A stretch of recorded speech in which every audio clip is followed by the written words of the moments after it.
Hello, and welcome to Cocktails with a Twist of History, your digital destination for all things cocktails. In the late 1800s, gin cocktails were very popular, especially in London, but there was a cocktail called the White Lion that is made with rum and became very popular because of a story about lions in Kenya. I know this is getting confusing, but let's try and unpack this. There was a cocktail book that was published in 1896 called Drinks of All Kind, Hot and Cold for All Seasons by Frederick Davies and Seymour Davies. This is from London in 1896. They still have books with terrible titles, but what can you do? The book was an important piece because it was a snapshot of what people were drinking in Britain and in America at the end of the 19th century. The book is considered an early cocktail beverage guide, published during a period when American-style mixed drinks were becoming fashionable in Britain. Seymour Davies got his experience in hotels in the American bars and influenced many American cocktail recipes to the British audience. The inclusion of the Manhattan and the John Collins are particularly interesting because it shows that these cocktails were already well established internationally by 1896. Okay, I have been talking way too long without a cocktail in my hand. Let's make a White Lion. Okay, the measurements at this time were still a little weird, so I'm going to have to translate a little bit. Here we go. We are going to use a half a teaspoon of a fine sugar. I'm going to use a confectionery sugar here. If I can do it without spilling it. There we go. We have our confectionery sugar. We are going to use the rind of half a lemon. Not the lemon, just the rind. So here we go. We're going to put that into our tin. It is a shaken cocktail, so we're putting all of this into our shaker. Now we are going to need 2 ounces of a white rum.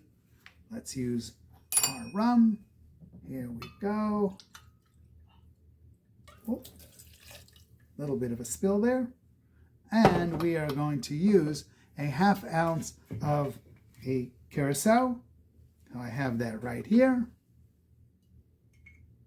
And here is that. And a half ounce of a raspberry liqueur. They also say you can use raspberry syrup. Here I'm using a raspberry liqueur. And there.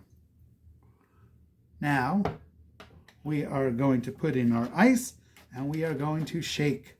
And like I always say, make sure to put in a lot of ice. So here we go. Got our ice. Oh, lost one. Ice. And here we go. Got the cover right here. Make sure you're holding the top. And shake. It does not need a lot of shaking, but here we go. You can see it's already getting cold, and that is good. Take it off, and you're going to see it is a nice pink cocktail because of the raspberry. And it says to garnish with any kind of berries that you have in season. I have some mango over here, and that's what we're going to use. Cheers. Oh, that is a really nice cocktail. The lemon comes through, even though there's no actual lemon juice in it, but it is very nice. Delicious. Really very refreshing. A few years after the book was published, there was a huge global news story about the Tsavo man-eaters in 1898. The papers reported that 2 large lions halted construction of the Kenya-Uganda Railway by terrorizing and consuming dozens of railway workers over a 9-month period. In March of 1898, British colonial forces and laborers began building a bridge over the Tsavo River in Kenya, and soon after that, 2 large male lions began raiding the workers' camp at night. British Lieutenant Colonel John Henry Patterson spent 9 months hunting the big cats. The story inspired numerous books and movies, including the 1996 Hollywood film The Ghost and the Darkness. Today, both lions, the remains, are on permanent display at the Field Museum in Chicago. The White Line cocktail had the right name at the right time and gained popularity because of the news story.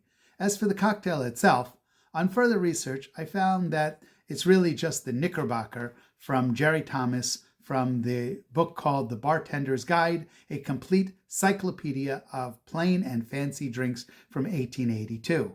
Raspberry syrup and lemon peel and all. But I figured the Knicks made it, so why not add this and we can talk about that. Anyway, as usual, if you know other pieces of the history, you can put it in the comments, you can send it to us by email, or you can tell it to the bottle. We want to know. Also, please make sure to like, subscribe, and follow, and send a link of this show to somebody else so that they can enjoy cocktails with a twist of history. Thank you.